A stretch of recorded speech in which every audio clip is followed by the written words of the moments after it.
pagtitiis na walang karunungan ay kulang. James 1 verses 1 to 8.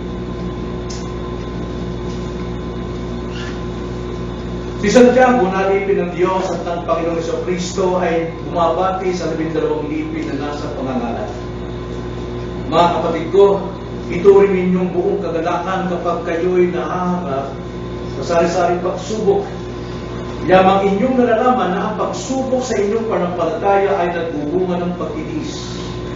At inyong hayaan na malubos ng pagtitiis ang gawa nito upang kayo mag-isakdal at harap sa agganap na walang anumang kakulangan. Ngunit kung ang sino man sa inyo ay nagkukulang ng karunungan, humingi siya sa Diyos na nagbibigay ng sagana sa lahat at hindi nangunumbat, at yun ay ibibigay sa Kanya.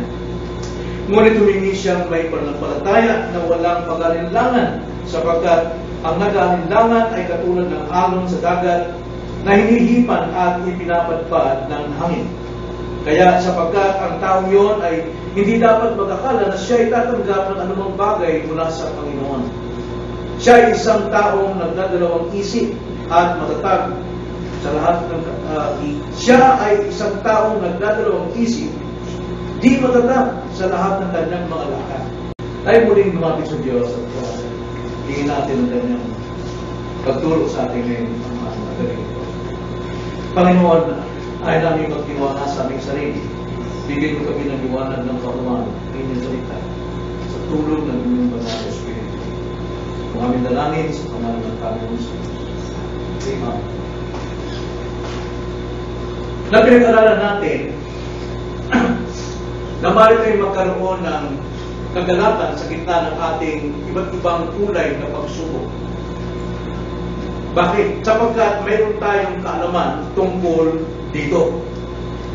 Kaalaman na sa mga pagsubok, ito ay gumagawa ng pagtitiis. At ang pagtitiis ay gumagawa siya para sa ikasasakdal, ikagaganap, at ikawawalang kakulangan ng isang Kristiyano. At dahil dito, maaari tayo magtiis na may ganap sa ating mga pagsubok o problema. Pero hindi ito nagagawa ng lahat ng Kristiyano. Kadalasan sa mga Kristiyano, kapag may problema, nalalayo sa Panginoon, bumabagsak, ikakasala, hindi ito apply para sa lahat. Maraming naliligaw at nawawala sa pananampalataya. Kaya ito ang layunin ni James sa verses 5 to 8, na sino mang nagkukulang ay humingi sa Diyos, sapagkat ang kulang kadalasan naliligaw. So James 1 by verses 5 to 8 ay nananawagan sa lahat ng mga kapatid na nagkukulang na maaari silang magkaroon ng kagalakan sa gitna ng mga pagsubok. Ito ang tinuturo sa atin, mga kapatid, bilang mga Kristiyano, na tayo maaari magkaroon ng kagalakan sa mga pagsubok kung magkaroon tayo ng karunungan sa ating pagtitiis. Na paano natin makukuha ang karunungan? May dalawang gawain. Dalawang gawain na naman. Una, humingi sa Diyos. Ikalawa, humingi ng may pananampalataya.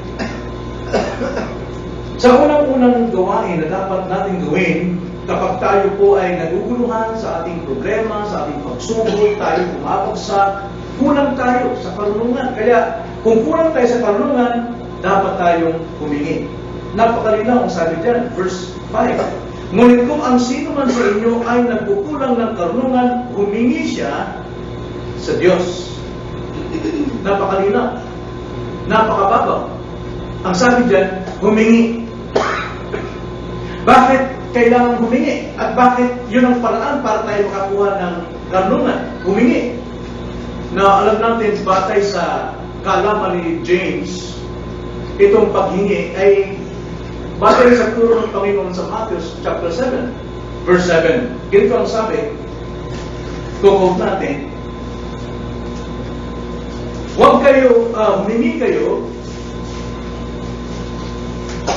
at kayo ay bibigyan.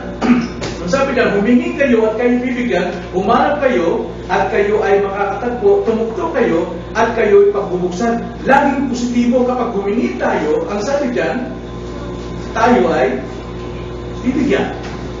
Kaya sabi sa verse 8, kung ating makikita ang assurance o confirmation kapag tayo humingi, sapagkat ang bawat humingi ay tumatanggap, at ang humahanap ay nakakatagpo, at ang tumutugtog ay pinagbubuksan. Dito na-base ni James ang katiyakan ng paghingi ng karunungan sa Diyos ay kanyang ipagkakaloob. So, paghingi, ito ay isang pagpapakita ng pagpapakumbaba natin. Alam niyo, kung kulang tayo sa panalangin, masyado tayong mapapataas sa Diyos, sapagkat ayaw natin ng Diyos ang siyang mga siwa sa atin. Para kung tumatayo tayo, kaya na natin. Kaya kadalasan bumabagsak tayo dahil kakulangan sa paghingi o panalangin sa Diyos. Kaya ang paghingi o panalangin, ito ay pagpapakita ng ating pagpapakumbaba, pag-amin na wala tayong kakayalang magtiis. Wala tayong kakayalang magtiis talaga eh. Mainipin tayo. So ito hindi prayer na mawala sana ang problema o pagsubok. Hindi ito prayer na gano'n. Kundi tayo ay inutusan humingi upang tayo ay magkaroon ng karunungan. Hindi maalis ang problema. Kundi panalangin na tayo makapagtiis na may kadalakan sa ating kabigatan. At magkakaroon naman tayong kadalakan sa ating kabigatan kung mayroon tayong karunungan sa ating pagtitiis. At ang sabi dyan, humingi sa Diyos. Humingi sa Diyos. Kadalasan kapag mayroon tayong problema, una tayo humingi sa tao. Humingi tayo kung saan. Pero ang sabi dito ni James, direkta ito, humingi sa Diyos. Sa Diyos tayo humingi. Ang karunungan ay hindi nagmumula kung saan at kung kanino man. Tandaan natin yan. Karunungang unawa sa kalagayan ng problema ay sa Diyos lamang.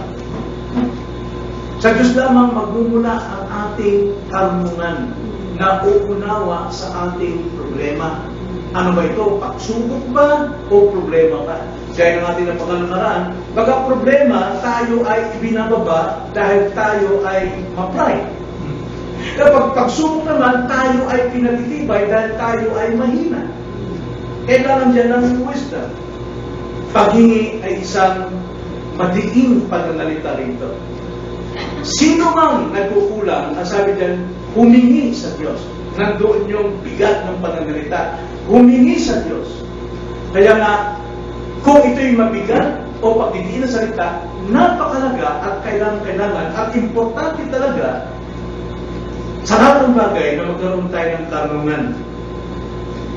Ito po ang kailangan natin, karunungan. Sapagkat sa pagtitiis kung walang karunungan, tayo ay kulang. Kung tayo nagkukulang ng wisdom, nagpapatunay lang na hindi tayo humihingi. Dahil tiwala tayo sa ating sarili. Kapag bumabagsak tayo sa ating problema, kulang tayo sa karunungan. At hindi dahil walang pagpapala ang Diyos, kundi dahil kulang tayo sa panalangin. Kaya na nga sabi ni James din dito sa chapter 4 verse 2, kaya kayo'y naghahangad at kayo'y wala. Kayo'y pumapatay at kayo'y nag-iimbot at kayo'y hindi nagkakamit. Kayo'y nag-aaway at nagdidigma. Kayo'y wala sapagkat hindi kayo humingi. Yan ang problema sa atin. Tamad tayo humingi sa Diyos sa panalangin. Kaya nga, kung ito'y mayroong pagdidiin, napakalaga nito, mga kapatid. Importante ito. Kailangan tayo magkaroon ng karunungan. Kung ang salita ng Diyos ay nananawagan sa ating tayo'y humingi sa Diyos, wala tayong dadahilan kung tayo'y nagkukulang. Dahil mismo salita ng Diyos nag-uutos sa atin na humingi sa Diyos. Kung hindi tayo nagkakaroon ng karunungan sa ating pagsubok o problema, tayo kulang. Hindi tayo humingi. So yun ang unang-unang gawain. Unang gawin natin ay ang humingi sa Diyos upang tayo magkaroon ng karunungan. Alam natin ang karunungan, hindi ito kahusayan ng isipan. Maraming matatalino, wala na hindi marunong. Maraming may alam, pero hindi marunong.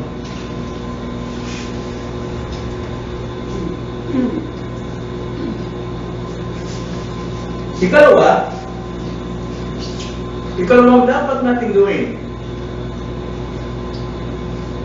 humingi ng may pananampalataya. Humingi ng may pananampalataya. Now, lahat pwedeng manalangin, lahat pwedeng humingi sa Diyos. Pero ang hinahanap ng Diyos ay mga taong humingi ng may pananampalataya. Now, sa tingin ninyo, sino lang ang taong mayroong pananampalataya? Sino lang ang taong may pananampalataya? Yung nakarinig ng salita ng Diyos? Kasi ang pananampalataya ay nagmumula sa pakikinig. Na alam natin, pagdating sa salvation, hindi makaunawa ang isang tao at hindi siya magkaroon ng pananampalataya hanggat hindi siya pinanganganak na muli. And sinasabi rito, humingi sino mang nagkukulang na may pananampalataya. Sabihin, gamitin ninyo bilang kayo'y mga anak ng Diyos. Ang inyong pananampalataya ay hindi tulad ng paniniwala ng mga mundo. Katulad ngayon, darating si Papa bukas. Marami nagsasabi na kapag sila daw ay nalalapit kay Papa, para doon sila naninig at tumitibay ang kanilang pananampalataya.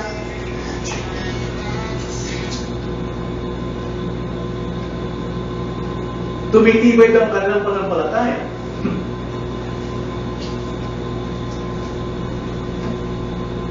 So sa paghiling natin ng wisdom, napakahalaga, na kailangan at importante ang pananampalataya.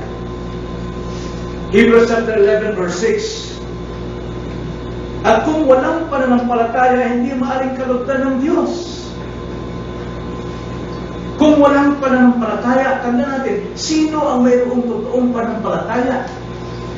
Tanging mga ipinanganak na muli ng Espiritu, sapagkat sila ang pinagkakalooban ng pananampalataya ng kapagliligtas at pagsisisi tungo sa buhay.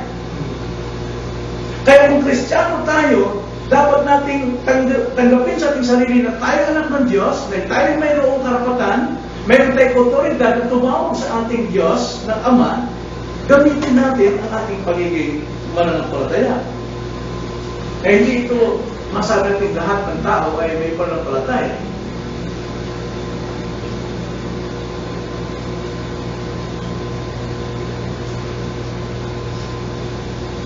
At makikita natin dito na ang taong walang pananampalataya, ano sabi?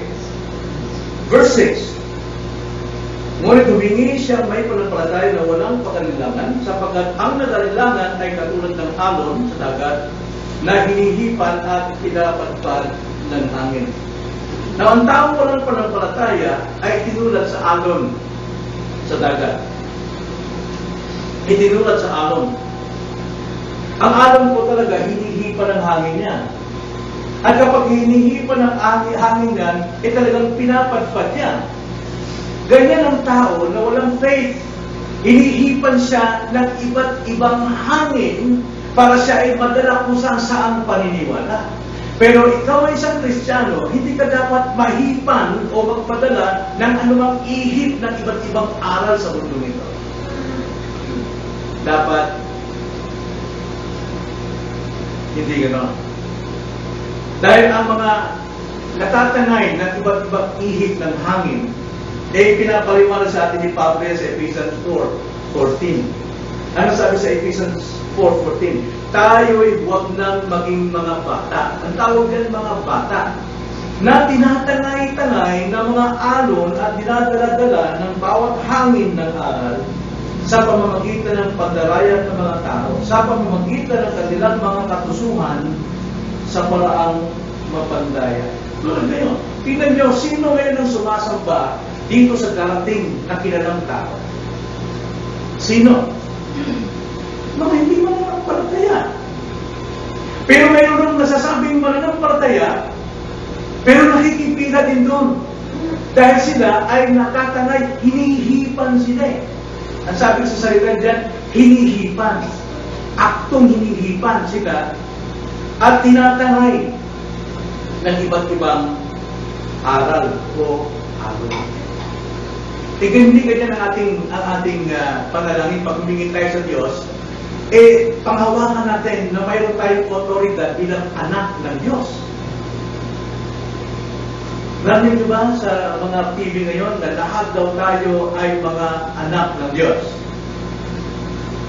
Lahat ba tayo anak ng Diyos? Lahat anak ng Diyos. Totoo yan. Anak ng Diyos, pero di lahat Kristiyano. Sino lamang ang Kristiyano? Yung mga ipinanganak na muli kay Kristo, binigyan ng totoong pananampalatayang pagsisisi. Kaya hindi tayo pwedeng gumaya sa kanila na hinihipan-hipan ng iba't ibang aral, nagugulungan ng kabayan. Ako, pag nakita mo sa ganito, talagang gagaling ka, may himala. Sabi nga ni Boots Hanson, ano yung spelling ngayon? Hindi Roa. Yan, kalimutan natin. May iba na siya nasabi, si Boots Hanson, ganito. Ang sabi niya, alam mo, pagka nalalapit ka sa kanya, parang pinatawad ka sa lahat ng iyong kasalanan. Wow. Yun yung ihip ng hangin ng iba't ibang aral.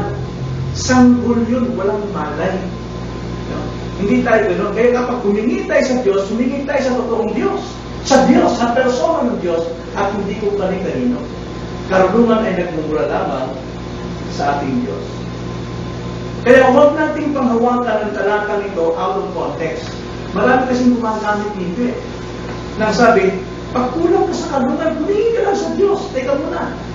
Ang context dyan, dapat may pananampalataya ka. At ang sino man mayroong totoong pananampalataya ay yung mga ipinanganak na muli ng Diyos. Kristiyano kausap ni James dito Pero may mga mahina. Kaya hindi natin pwedeng out of context ang paghingi rito ng wisdom. Must be in the context. Kristiyano po yung tinutukoy dito. Na mayroong totoong pananampalataya at hindi nagpapaihip ng iba't ibang hangin ng doktrina. Kaya ang turo dito, ang utos dito, ask with faith in God. For without faith, it is impossible to please God. At ano ang sabi dyan? Ano ang assurance? Ang sabi dyan, humingi ng may pananampalataya.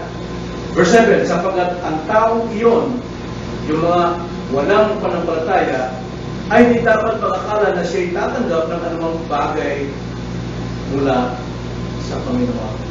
Pero ang assurance sa atin dito sa verse 5, di ba? Humingi siya sa Diyos na nagbibigay ng sagana sa lahat at hindi nalulumbat, yun ang dulo. At yun ay ibibigay. Kaya iba po yung prayer ng totoong Kristiyano at sa mga nagpo-profess na Kristiyano. Sabi nila, lahat naman tayo anak ng Diyos, totoo yan, naniniwala ko, dahil tayo ay hindi ka lahat, pero hindi lahat Kristiyano. Alam niyo, kung sabing Philippines is a Christian country, mali yan Paano yung mga Muslim? Pilipino rin yun. Paano yung mga Iglesia ni Cristo? Paano yung mga Jehovah's Witness? Kung sabing Philippines is a Christian country. No. Paano sabihin natin, Pilipinas ay lahat anak ng Diyos. Pero not a Christian. Kaya nga, itong sinabi ni James, dapat paghawakan natin. Nang sabi dyan, kapag tayo nananalangin, huwag tayo magalindahan. Bakit kailangan hindi tayo magalindahan? Meron tayong authority. John 1:12. Sino mang tumanggap at sumampalataya sa buktong na anak, siya'y mayroong authority. Meron siyang authority na maging anak ng Diyos. So, tayo bilang anak ng Diyos, meron tayong authority. Kaya tingnan niyo sabi sa verse 6 na tinalakay dito ang pag-alinlangan. Talagang binigyan ng diin dito yung pag-alinlangan. Wala talagang makukuha ang nag-alinlangan. Kaya hindi tayo dapat tumulad ng paniniwala o tayo paihip na kanilang doktrina dahil yun ay pag-alinlangan. Kundi gamitin natin ang ating pagiging anak ng Diyos. Sabi, ngunit humingi siyang may pananampalataya na walang pag-alinlangan sapagkat ang nag-alinlangan ay katulad ng alon dagat na hinihipan at pinapatpad ng hangin. Verse 7, sapagkat ang tao yun ay di dapat mag-akala na siya tatanggap ng anumang bagay mula sa Panginoon. Hindi talaga. So, mayroong tatlong bagay tayong maobserbahan dito sa verse 6. Yung mga taong nag-alinlangan. Una, makikita natin saan inilarawan yung mga taong may pag-alinlangan. Sila ay hinahalimbawang paglalarawan, pagdududa. Ang sabi diyan, sa verse 8, siya ay isang taong may dalawang isip. Ang taong nag-alinlangan ay taong may dalawang isip, nagdadalawang isip. At ang sabi sa verse 7, ang taong may dalawang isip, wala siyang maasahan. Kahit anong gawin niya. Dahil, hindi siya nakatuon talaga sa Diyos at hindi siya nakatuon sa kanyang sarili bilang anak ng Diyos. At dahil hindi siya anak ng Diyos, hindi siya tatanggap ng karunungan. Yung salita diyan, wala siyang matatanggap anumang bagay. Huwag niyo isipin na pagpagkain, kaligtas, hindi yun. O anumang bagay tungkol sa wisdom na yun. Ang context dyan ay wisdom, hindi context sa lahat ng bagay. Yun ay karunungan lang. Wala siyang maasahan talaga anumang bagay sa karunungan. Wala siyang maasahan anumang bagay sa karunungan. Maliit na pressure lang, apektado na agad kanyang paniniwala. Maliit na pangangailangan lang, maliit na problema lang sa buhay. Kapag siya po ay hinipan ng iba't ibang bulong ng mga kaibigan, apektado na agad ang kanyang pananampalataya. Madali siyang maapektuhan. Tulad ng alon sa dagat, konting hangin, tinataboy niya. Konting hangin lang, tinataboy niya, nadadala agad kung saan. So, dito makikita natin ang halimbawa ng pagdududa, tulad siya ng alon. Ikalawa, tungkol sa kabiguang makatanggap. Wala talaga siya matatanggap. Verse 7. Sapagkat ang tao yun ay hindi dapat mag-akala na siya tatanggap ng anumang bagay mula sa Panginoon.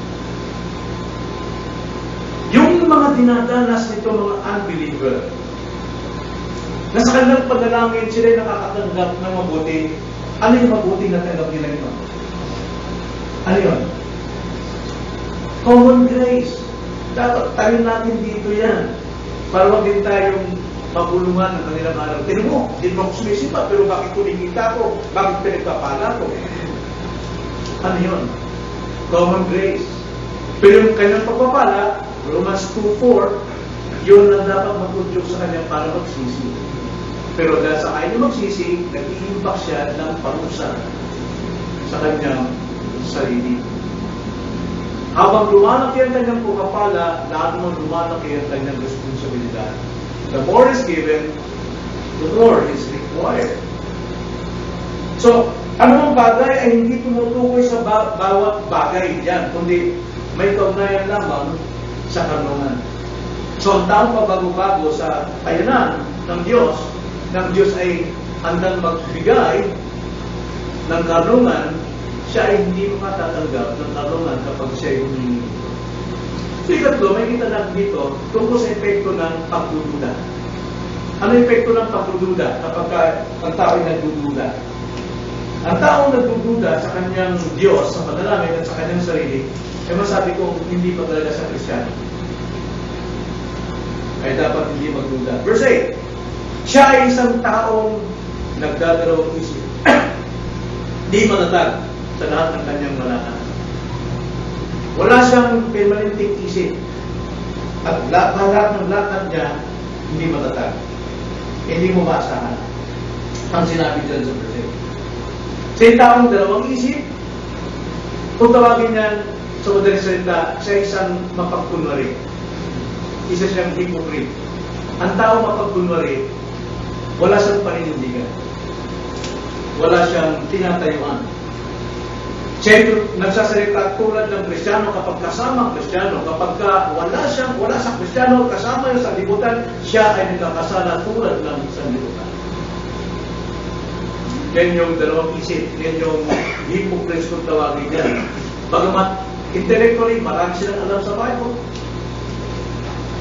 At yan ang pinaayawan ni Jesus Christ sa Matthew 23.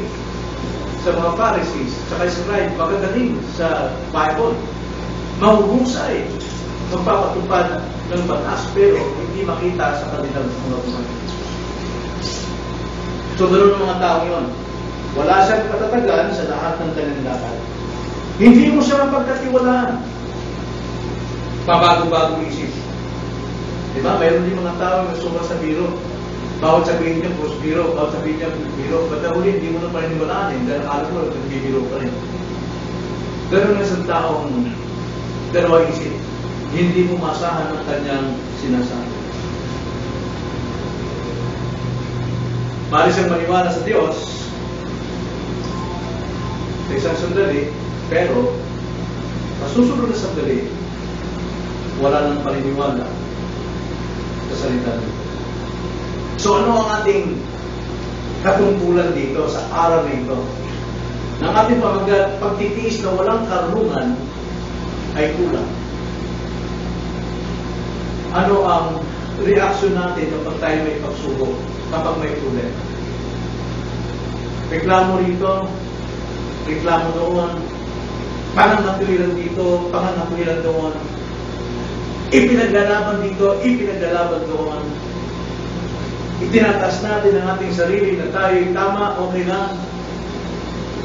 Anong reaksyon natin? Yung ba ay karunungan? Eh tama si James sa verse 2. Sabi niya, mga kapatid, ariin niyong kagalakan kapag kayo ay dumadanas ng iba't ibang pagsubok. Bakit? Alam mo ito eh, sabi niya sa verse 3.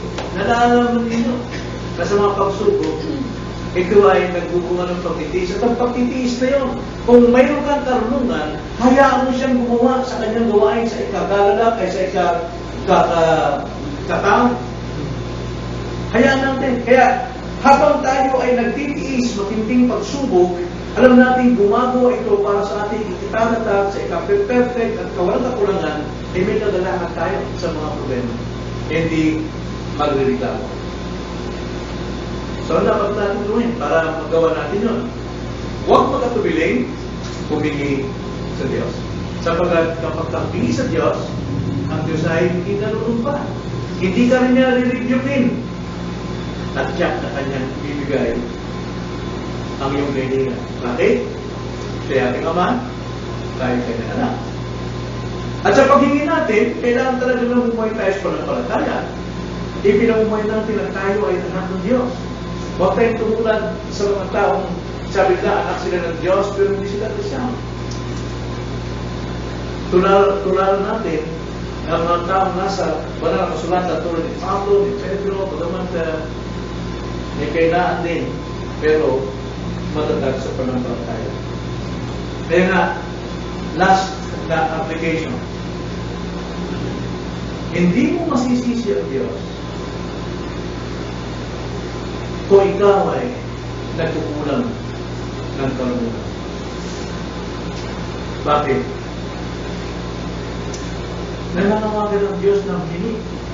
At kapag tayo humingi, tapat ang Diyos na magbibigay ng kailangan natin. Dahil yun ang kalooban niya sa kanyang anak. Kaya kung tayo bumabagsak sa mga pagsubok, kulang tayo sa karunungan. At kung tayo kulang sa karunungan, hindi tayo nananalo. Bakit? Dahil hindi tayo naniwala na kaya ng Diyos magdalo sa atin ng karunungan. At hindi sa lahat, naniniwala tayo sa ating sarili na kaya nating sagutin, harapin anong problema. So, pray. Pray for wisdom. Tayo na lang yan.